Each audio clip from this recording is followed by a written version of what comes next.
اعوذ باللہ من الشیطان الرجیم بسم اللہ الرحمن الرحیم اللہم صلی علی محمد و آل محمد وعجل فرجہم۔ السلام علیکم ورحمۃ اللہ وبرکاتہ۔ سٹی آف نالج کے چینل سے بی بی جان آپ کی میزبان آپ کے سامنے حاضر ہیں۔ ہم آیت اللہ دست غیب کی کتاب بکھرے موتی سے آپ کو کچھ حکایات، ان کی کچھ کہانیاں جو ہیں آپ کے سامنے پیش کر رہے ہیں۔ ہر کہانی اپنے اندر بہت بڑے بڑے سبق لیے ہوئے ہے۔ اس وقت جو ہم آپ کے سامنے پیش کر رہے ہیں وہ ابو الوفا حربی اور تلاوت قرآن ہے۔ وہ یہ کہتے ہیں، ابو الوفا یہ کہتے ہیں، میں بادشاہ کے دربار میں قرآن کی تلاوت کیا کرتا تھا، لیکن درباری توجہ سے نہیں سنتے تھے اور آپس میں باتیں کرتے رہتے تھے۔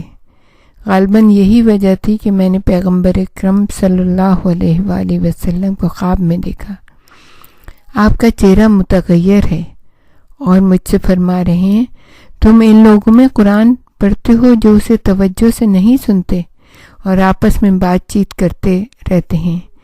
تم نے تلاوت قرآن کے آداب کا خیال نہیں رکھا، لہٰذا آج کے بعد اب تم اس وقت تک قرآن کی تلاوت نہیں کر سکو گے جب تک خدا نہ چاہے۔ یہ خواب دیکھ کر میں نیند سے بیدار ہوا تو بہت پریشان ہوا۔ میں نے اپنی زبان کو حرکت دینے کی کوشش کی، مگر میری زبان میرے قابو میں نہیں تھی۔ البتہ اس پریشانی کے عالم میں مجھے حضرت کے الفاظ یاد تھے، تم اس وقت تک قرآن کی تلاوت نہیں کر سکو گے جب تک خدا نہ چاہے۔ اس کی وجہ سے مجھے امید تھی کہ مجھے دوبارہ قوت گویائی مل جائے گی۔ میری قوت گویائی سلب ہو گئی تھی اور اسی عالم میں میں توبہ اور استغفار کرتا رہا، یہاں تک کہ 4 مہینے گزر گئے۔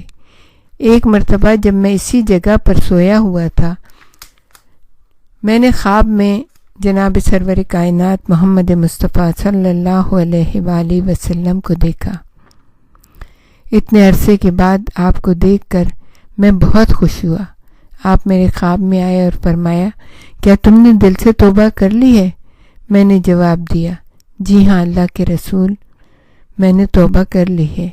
نبی کریم نے ارشاد فرمایا، جو شخص بھی سچے دل سے خدا کی جانب رجوع کرتا ہے، پروردگار عالم اس کو ہمیشہ معاف کر دیا کرتا ہے۔ اس کے بعد آپ نے مجھے اپنی زبان باہر نکالنے کا حکم دیا اور اپنی شہادت کی انگلی میری زبان پر پھیر دی۔ ساتھ ہی یہ بھی ہدایت فرمائی کہ تم جب بھی کبھی کسی قوم یا گروہ کے سامنے قرآن کی تلاوت کیا کرو تو اس وقت تک تلاوت کا سلسلہ جاری رکھا کرو جب تک وہ کلام الہی توجہ سے سنا کریں، ورنہ ان کے سامنے تلاوت مت کیا کرو۔ یہ خواب دیکھ کر جب میں اٹھا تو مجھے دوبارہ قوت گویائی مل چکی تھی اور میں سب کچھ بول سکتا تھا۔ اللہم صلی علی محمد و آل محمد وعجل فرجہم۔ قرآن حکیم بھی اس بارے میں ارشاد فرما رہا ہے کہ جب تمہارے سامنے قرآن کی تلاوت ہوا کرے، قرآن پڑھا جایا کرے تو توجہ سے سنو۔